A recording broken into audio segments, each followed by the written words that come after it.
Hello, welcome to the Raw podcast brought to you by the Sunderland Echo. My name is Jason Jones, joined by James Copley. James, little bit of a review, little bit of a preview today. We'll start with the Carabao Cup game against Huddersfield Town. Obviously, Sunderland crashing out of the competition on penalties. A much changed lineup from Regis Lebris last night. I suppose we'll go through the game, but the sort of first question is, any of those players involved last night, do you think any of them have made a case to be involved against Brentford at the weekend? No, I wouldn't say so. I think Masuaku and Nodi Mukalele were decent. Obviously, playing centre back together for the first time.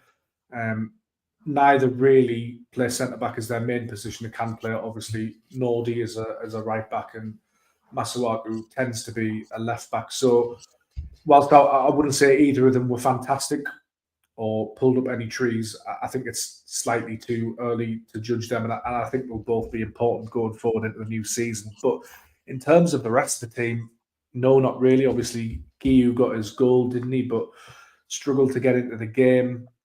I didn't really think that anybody performed amazingly well. Harrison Jones, I thought did okay at periods at left back.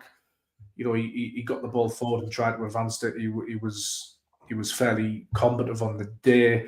Patrick Roberts had a few little jinking runs, but generally I thought it was a very, very subpar performance by Sunderland. Obviously, 11 changes, playing against the League One side that made 10 changes. Now, it's a very good League One team. There's a lot of championship experience in there. Lyndon Gooch, as we know, Marcus Harness coming off the bench, Lee Nichols in goal, who saved the penalty. But that team that Sunderland fielded should have had enough, in my opinion. I don't think the tactics in the first half helped. 4-4-2. I think Regis Lebris probably got that wrong. He changed it in the second half, went to a 4-3-3, looked a little bit better, created a little bit more. But for me, it was disappointing. You can't read loads into it because it is a much changed side. But then again, Huddersfield was a much changed side as well. So that as an excuse sort of falls by the wayside a little bit. Personally, I would have liked to have seen some of those players stake their claim in a better way. It didn't happen. Again, caveat that with a lot of these players haven't played together. I doubt that 11 will ever play for Sunderland ever again, just because that's just the way this sort of B squad's working, isn't it? So it's tough to come in from the cold. I do understand that, but if you want to be a Premier League player, you're playing against League One opposition. I think you've got to show what you're about. I think it's an opportunity missed for a fair few of those players, to be honest, which is a shame because I like a lot of that team. I think if that team played together regularly, it could be high end championship, knocking on the sort of Premier League for some of these players, but it just didn't happen. It's disappointing, but if they if Sunderland go and win against Brentford, then all will be forgotten and forgiven, won't it? Yeah, I mean, obviously you were at the match. I was watching on TV from home. The whole thing, obviously smaller crowd, second string team. I think it's fair to say it all just felt a little bit subdued from the off, and it certainly wasn't made better by an absolutely stunning opening goal from Huddersfield either. And from that point onwards, it felt as if Sunderland were very much chasing something, obviously in terms of scoreline, but just in terms of trying to drum up some kind of momentum almost. It really seemed like an uphill battle for Sunderland last night. I mean, do you think that's a fair assessment? No, absolutely, and I think it comes down to connections on the field. Obviously, that goal by Castledyne's a wonderful strike, and then Huddersfield have got something to hold on to, so it makes it a bit easier for them. They can sit in. The onus is then on Sunderland. But I still think some of those players should have done better, regardless of not being that familiar with each other. Giyu and Wilson Isidore up front, did they really make enough trouble in the first half? I didn't really think so. Did Sunderland get the ball forward enough? It was all a bit sort of pedestrian. The intensity wasn't there, but again, to be point, if you want to play for Sunderland in the Premier League and you want to break into this squad, because Lebris has clearly outlined his first choice team, hasn't he? His first choice 11, and then his first couple of substitutes, and then everybody else is sort of scrapping around for places. If you want to advance your case, then I think you've got to show a bit more intensity, regardless of the crowd. You're playing for yourself, playing for your future. So look, it's not the end of the world. It's just a Carabao Cup tie against Huddersfield Town. I doubt we'll even remember this game in sort of 3 or 4 months, but it just feels a little disappointing that some of those players couldn't sort of up the game a little bit. Yeah, and I think the other thing to say is that, obviously we had a similar thing last season, didn't we, where Sunderland crashed out in the first round against Preston North End, and at the time the impression was very much that Regis Lebris wasn't particularly bothered. I think it's fair to say, he felt as if his priorities lay elsewhere last season, and I suppose there's probably an argument to be made for him feeling similar this season. Obviously, the bigger concern is that on an individual level, that the players involved perhaps didn't quite step up in the way that we would have hoped. But were there positives to be taken in some regards? I mean, obviously we spoke about Mark Gui, and might not have been a sort of glittering performance, but he got himself on the score sheet. And beyond that, I thought that there were some promising moments, certainly in a sort of forward facing sense as well, in terms of the distribution from the likes of Michele and Masuaku, and some signs of their quality as well. So obviously not a performance overall that was particularly great, but some positives to be taken perhaps. Yeah, I think so. Jenson Jones coming off the bench at half time did quite well. It was nice to see him get a full senior debut. Watched him a little bit for the under-21s. As I say, Harrison Jones, I thought, did well considering left back's not really his position. Guiu getting that goal, I think, is that's positive. It gets him off to a good start. I was a bit flummoxed as to why he didn't take a penalty, but I'm not sure what's sort of happened there. Yeah, the fact that Sunderland improved in the second half, arguably could have won the game, should have won the game, is a little bit of a positive. But yeah, I just think it feels a bit flat after that for me. It felt a bit flat in the stadium, as you've alluded to. I think you're right to point towards the game last season, but the circumstances are slightly different. I mean, that squad was like Abdullah Bar, Joe Anderson, Timothy Pembele, I think, was playing Rusin. And it was against another championship side. And Preston at the time, I think, had just sacked the manager. They needed a result, so they went full strength. Whereas this was a much changed Huddersfield side. And really, while it was Sunderland's sort of reserve team, quote unquote, there's still a lot of talent in there. Like Dan Neil captained the club last season. Anthony Patterson was the starting goalkeeper in the playoff final, did amazingly well. Not that I'm digging those two players out, but Mark Hughes won a European trophy. Wilson Isidore got 15 goal contributions. Enzo Lefebvre is a £20 million player. So I don't think it's unreasonable to expect a little bit more. A few positives, but none really overridingly so for me. Maybe I'm just a little bit tired and a bit grouchy, Jason, because it was an early start and a late finish. But yeah, I just think it was flat and it was under par, and I just felt I could have done better. Just before we move on, I do want to ask you about Harrison Jones, because obviously played most of pre-season at fullback. Is predominantly not just a central midfielder, but a sort of creative central midfield player as well. We've seen him start almost in a number 10 role a lot for the under-21s last season. I mean, how do you sort of assess what Regis Lebris is doing with him at the moment? Do you think it's a necessity thing? Do you think it's a potential route into the first team for him? Do you still potentially expect him to head out on loan if an opportunity arrives over the course of the next few days? Yeah, interesting question. I think Regis Lebris really likes him, really rates him. I think Harrison Jones continues to impress around the academy with his work rate, his mentality, his attitude. I thought he would have gone out on loan before now, but he hasn't, because they really like him. And I think they think that he improves the intensity of that group. Really nice lad as well, really down to earth. There's no sort of like prima donna about him or any of that sort of stuff. So yeah, I've been surprised he hasn't gone out on loan, and I think that's credit to him, really. I do think possibly he needs to go out on loan at some point. Let's face it, he's not going to play a lot in the Premier League unless there's a spate of injuries. Moving to left back, I don't think is a bad thing. We've seen it over the years with a couple of midfielders, but I would like to see him just go somewhere. Maybe it'll happen now. Perhaps it's more likely to happen in January. I don't know, but I would like to see him go somewhere and get sort of 10, 15 games under his belt consecutively as well. I think we always underestimate the impact it can have on a young player playing consecutive first team minutes. I'm talking 15, 20, 25 games in the first team, one after the other. It does make a massive, massive difference. And I always say it's really harsh to judge a new player coming into Sunderland until you've seen that, really, because you need to find your rhythm, you need to find patterns. So whilst I think Harrison Jones is developing well, I like him. I like him as a player. I think he's got good technical attributes. I think it's been good for him to have that experience of being at Wembley and being around the first team and training with Sunderland. At some point, he's going to need to play. Is that going to happen necessarily this season in the Premier League? I would suspect not. So at some point, I think a deal probably has to be done. Obviously, Jones started left back. Niall Huggins started at right back. Hooked at half time, another potential injury setback for him. Regis Lebris was seemingly saying. I mean, if that is the case, we just got to hope it's not so serious, because the lad's had no luck whatsoever when it comes to his fitness, has he?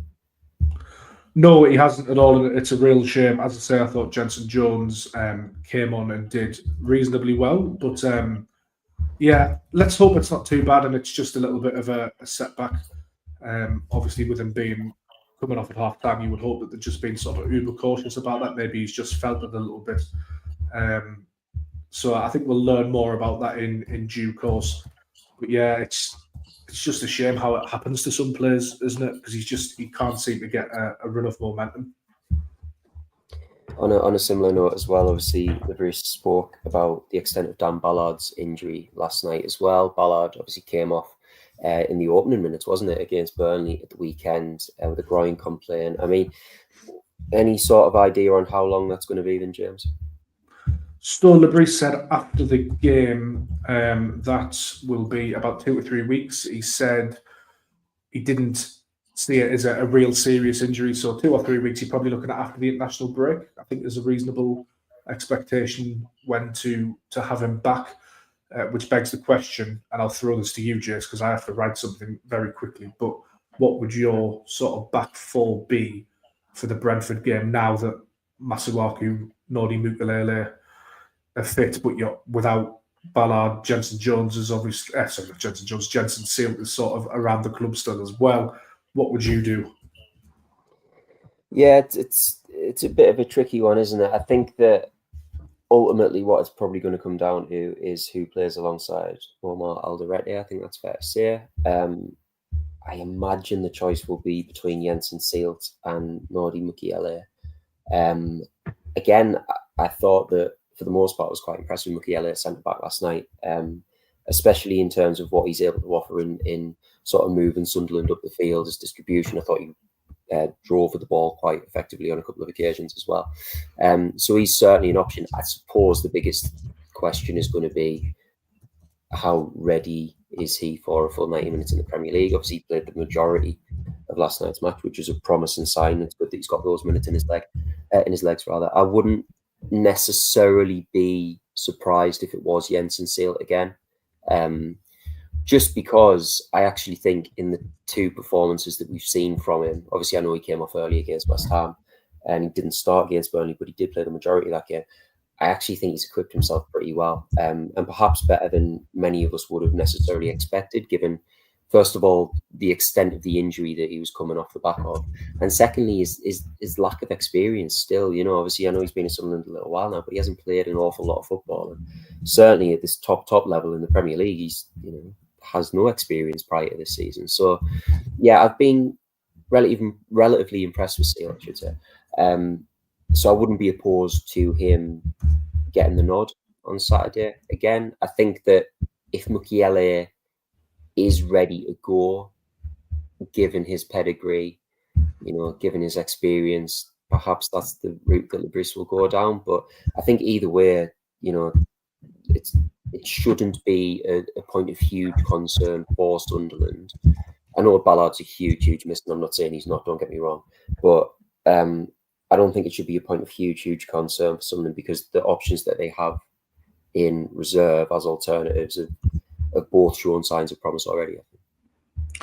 Absolutely. And some breaking news: Luis Hamir Semedo has left Sunderland on loan, Jace, which probably needed to happen. That's what I was just writing away in the background there. But your thoughts on that? Yeah, no great surprise. I think it's fair to say, is it? I mean, obviously, the fact that it's a loan is perhaps a little bit eye-catching. I don't think anybody would have necessarily raised any eyebrows if it was a permanent exit. It's just one of those moves that hasn't quite worked out, has it? Obviously, not every piece of recruitment is going to be a home run. For whatever reason, Himia hasn't quite been able to settle and make the impact that I think he or the club would have liked on Weir's side. I suppose that the hope is that, from his point of view, is that he can go somewhere and find a sort of a destination where he's actually able to sort of discover some sort of rhythm and some sort of goal scoring rhythm. Because obviously he went to Juventus next gen, like their sort of development side last season, and played a fair amount, but didn't necessarily score all that frequently. And I mean, again, this is me not exactly knowing where he was. It Moreirense? Is that Portugal he's gone to? Is that back in Yeah, Portugal? back to Portugal. Yeah. Okay, fair enough. So you'd hope that if he's gone there, a bit of senior experience, maybe a bit of a reset for the lad, and he can start finding the back of the net more frequently. But yeah, like I say, in terms of him leaving Sunderland, I don't think that's a huge shock, is it? If we're being honest. It's interesting, isn't it? Just we're going off on a little bit of a tangent, but like sliding doors moments for players. I remember when Sunderland thrashed Southampton at the stadium of like 5-0 under Tony Mowbray. I think Russell Martin was the manager, actually. Southampton ended up going up that season, of course, but Hemir missed a chance, didn't he?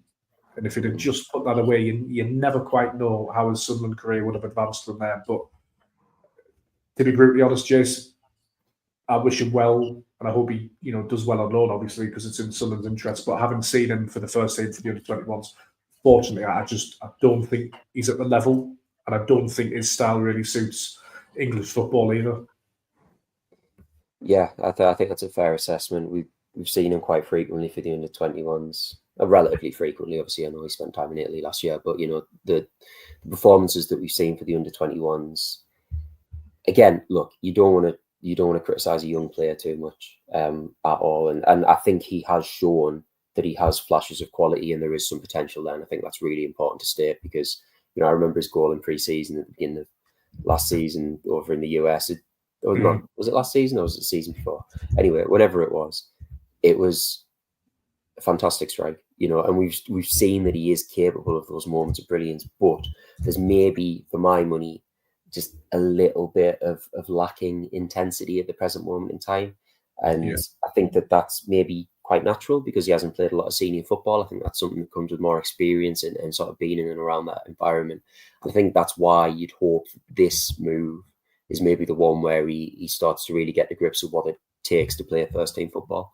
Because like you say as well, not just for him, but for Sunderland's interest as well. Because even if it doesn't work out on Weir's side, he obviously moves somewhere else, and you'd hope that he has a decent amount of prospective suitors after him for everybody's interest, Yeah, absolutely. Right. What are we talking about next? What's well, next on that note, should we talk about podcast? This isn't it? Hey, look, when Hemir goes, you drop everything and you discuss it. Oh, absolutely. Well, let's talk about other transfer priorities. I guess incoming and outgoing. Obviously, Hemir leaving on loan there, but there will be others besides. I think it's fair to say between now and Monday. Obviously, we saw Nectar Triantis go to Minnesota United in recent days, and you would suspect that there'll be a few other players, and potentially even a few who featured last night in the Carabao, that Sunderland look to move on, just to try and clear up a little bit of space, and also to give these players the opportunity to earn minutes. Some permanent, perhaps, a few on loan, you would imagine, but yeah, that's surely got to be one of Sunderland's priorities over the coming days, hasn't it? I think so, and I'm just looking at the squad list now. I think potentially Blondie, the goalkeeper, could go. He's been linked with a move abroad. Moving into defence, Timothy Pembele. There's a lot of talk around Jensen Silt, isn't there? But that would probably likely depend on whether Sunderland can get somebody in. Zach Johnson got a bit of an injury, but he probably needs to go out on loan. Leo Hjelde, Lebris mentioned that despite him currently having a knock, that he could also leave on loan. Joe Anderson, a candidate to leave as well. There's conversations ongoing about Alan Brown. Who else have we got? Abdullah Bar. Yeah, is Jay Matete gone yet? I'm going to say he hasn't, and we should know this, but I'm pretty sure he hasn't. I think Mateta is still kicking about. Don't think he's gone yet. Yeah, might be wrong on that. Somebody can let us know. Milan Alexic as well, possible loan deal. We spoke a little Yeah, bit about I Harrison think, Jones. just to interject on Alexic, I think with him, especially now that Sunderland are sort of out the cup competitions, it's almost like a send him out on loan or let him continue in the under 21s. And I think it's going to be really interesting to see what they do there because, again, a player with real quality, I think it's fair to say. We saw the assist last night. You know, he has obvious potential. It's just going to be a case of where Sunderland feel it is best for him to develop that. Do they want him in-house, close to home, you know, sort of getting to grips with what it takes to be part of Sunderland's setup? Or do you send him out and try and bring him on in a more senior sense? So I think Alexic in particular is one that I'm really intrigued by over these coming days. Yeah, I think so. And I think you've got to also weigh up, you know, he's a young lad in a new country, isn't he? So there's a period of settling in. You've got to do what's right for the player in all of these deals, really. So obviously, Hamia's gone. Harrison Jones, we spoke about a potential loan for him. Naz Bruson, he needs to go for the good of his career, I would suggest. He's just not going to play. Ahmed Abdullahi, probably going to go on loan, isn't he, if Sunderland can find a suitor. And then there's Jan Pavera as well, who's still at the club. So, I mean, how many names have we mentioned there? About 7 or 8. So there's still a fair bit to do. And it feels like a lot of these will go late, especially the outgoings, doesn't it? It feels like when Sunderland were in the Championship and it got to deadline day, we were waiting for Premier League clubs to make their moves and sign their players so their fringe players could go out on loan.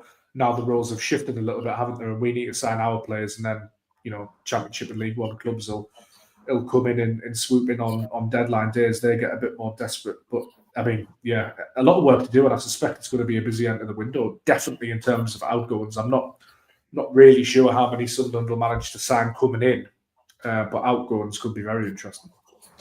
Yeah, definitely. And one name we haven't mentioned, but I think one maybe to keep an eye on is Treorgan Sui as well. Because at what point do you decide that he is deserving of a shot in the senior game? I mean, he started this season at an absolute canter. He was fantastic last season. Obviously, got that brief cameo of the first team debut against Stoke in the FA Cup, but he's just gone from strength to strength. Obviously, a little bit of a setback towards the back end of last season with an injury of his own. But you suspect that if Sunderland do decide that he's maybe at a stage in his career where he can try his luck in first team football, there's going to be a few clubs queuing up in League Two, perhaps even League One, to try and nab him. Because I mean, he looks like such a talent, doesn't he? Yeah, I really like watching Treorgan Sui. Him and Tommy Watson have been the standouts for me over the past sort of 2 years following the under-21s in an attacking sense. That they've both been absolutely brilliant. I'm told he's got EFL interest, and I'm told he's got interest in Scotland as well. I spoke to Graham Murray about him after he scored a hat-trick against Tottenham last week, and he was very open, I think, to the possibility of him going out on loan, but was obviously very open to the possibility of continuing to work with him as well, because Sunderland's environment is a good one and you can learn. I think Murty's line was that there's loads of interest in him. So I think if Sunderland want him to go out on loan and they can find the best place for him, I definitely think that's something that can happen. Possibly significant that he wasn't involved in any way last night. I don't know if that signals that something could be close. The other scenario would be he just wasn't selected, or maybe he's picked up a knock, but I haven't heard anything about that. Sunderland under-21s do play again on Friday against West Ham at Hetton. So if he's not involved then, obviously we'll get some answers from Murty, but I would suggest he might be heading out on loan. But I think it's definitely one to watch. But again, with Sunderland, they don't have to rush into anything with that. They can find the best place. Remember, like Matty Young in a sense, really, that there's offers left, right, and centre, and it gives you the opportunity to say, actually, this is the right style, this is the right club, it's the right environment for it, which is, as we know, hugely important for youth development.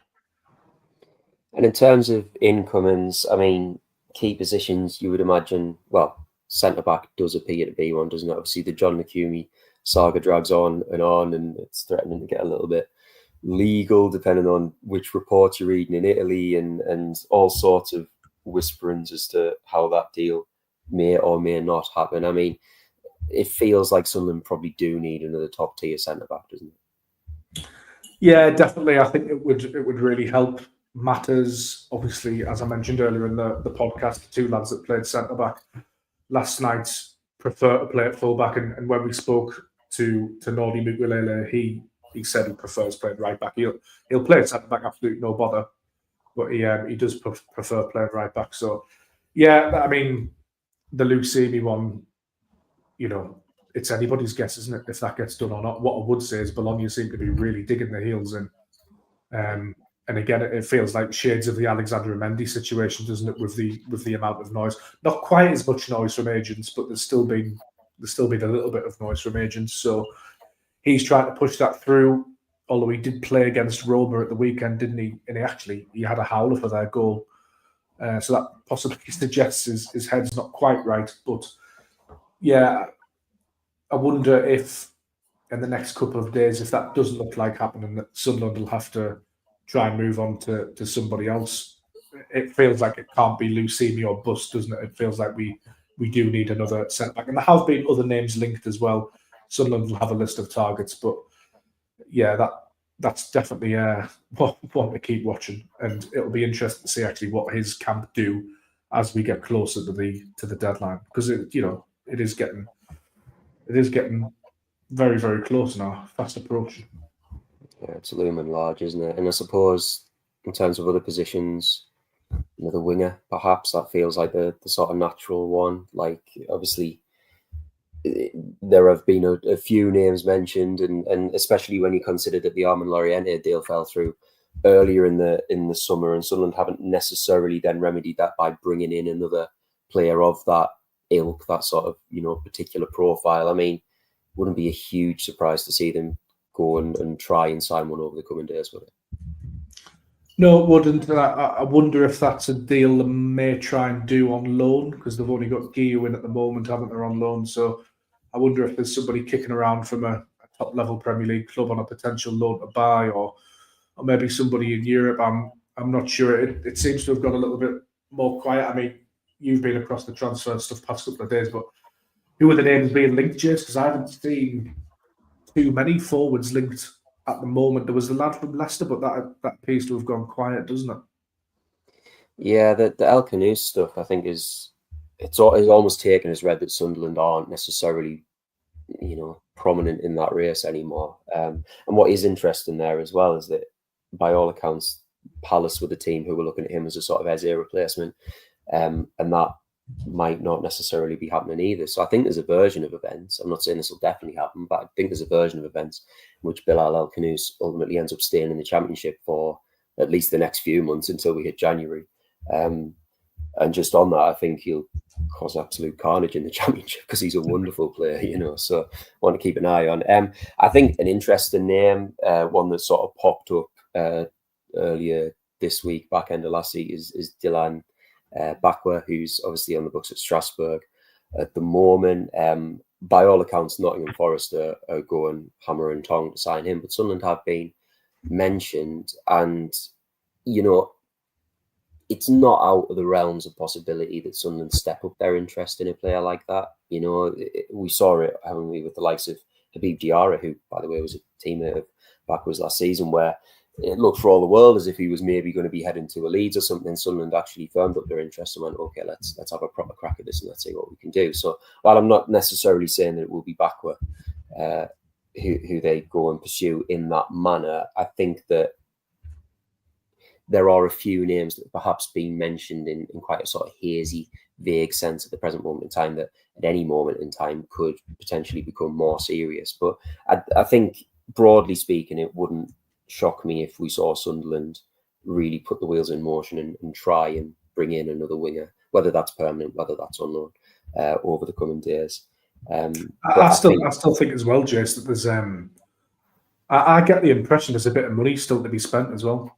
That there's the potential for a couple of big deals. As I say, whether those big deals fall into place and happen or not, I don't know. But speaking to obviously Kieran Maguire and reading stuff from Chris Weatherspoon, from the Athletic. In terms of PSR, doesn't have a fair bit of wiggle room when you consider the sales of Tommy Watson and Joe Bellingham. A lot of these deals are amortized as well over long contracts. So if Sunderland want to spend, I think they can, and I think that would be interesting coming into the final throes of the window, because, I mean, we were on such a high after the West Ham game, weren't we? But we've learned since then that they are poor and in disarray, and that perhaps Sunderland do need a little bit more.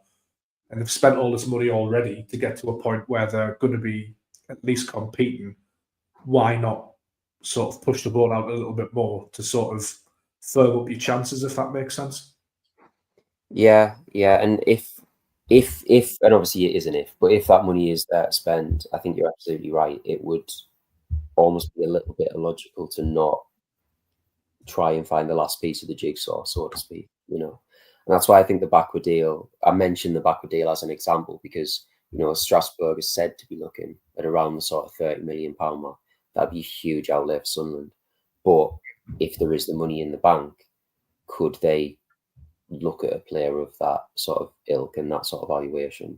Not necessarily him, but someone around there, you know what I mean? And I think it will be interesting. Obviously, you know, there's a lot of uncertainty at the moment, and I think that's just the nature of the back end of the transfer window, isn't it? When there's so many moving parts. But I think that certainly over the coming days, for me, it would make more sense if someone were looking at A, a top level centre back, B, a winger or a sort of general attacking player who can really make a difference in that final third, and give them a little bit of variety and some more options. Because again, we got to a point on Saturday where we saw Enzo Lafay, central creative player, popping up on the left wing. And I know Lebris likes him there, and I know that there's a reason why he's done that, but you sort of suspect that with another winger available, maybe Lebris wouldn't necessarily feel the need to fall back into that pattern as much as he has been before. Yeah, and Mundell to come back as well, hopefully at some point, which would add a lot of talent and a lot of competition. But yeah, I think, as you say, those are the two priorities for me. We need another centre back, because I actually think like the work done in that defensive line so far this season is relatively good. It just needs that sort of one little missing piece. When you consider actually as well, there's Agialisi still at the club, Luke O'Nien at the club, to come back in and provide support, and then you've got all of the lads that we've signed. So yeah, it's just missing those last two little pieces. But we always say that when it gets to a transfer window or a transfer deadline day, don't we? There's always something that you think you can improve within your squad. There's never, I can't remember a time in which I've turned around and went, oh, well, that's a complete squad. That it just never ever feels like that way, does it? There's always something. No, you're absolutely right. Absolutely right. Should we wrap it up there then? Yeah, we've gone well over time, haven't we? Shock horror. Anyway, join us again next week. We'll be discussing all of the latest Sunderland news and developments. Lots of reaction from the Brentford game on Saturday as well. In the meantime, you can follow all the latest Black Cats news on the Sunderland Echo, or you can give us a follow on social media as well. Thanks to James. Thanks to you for listening. We'll see you soon.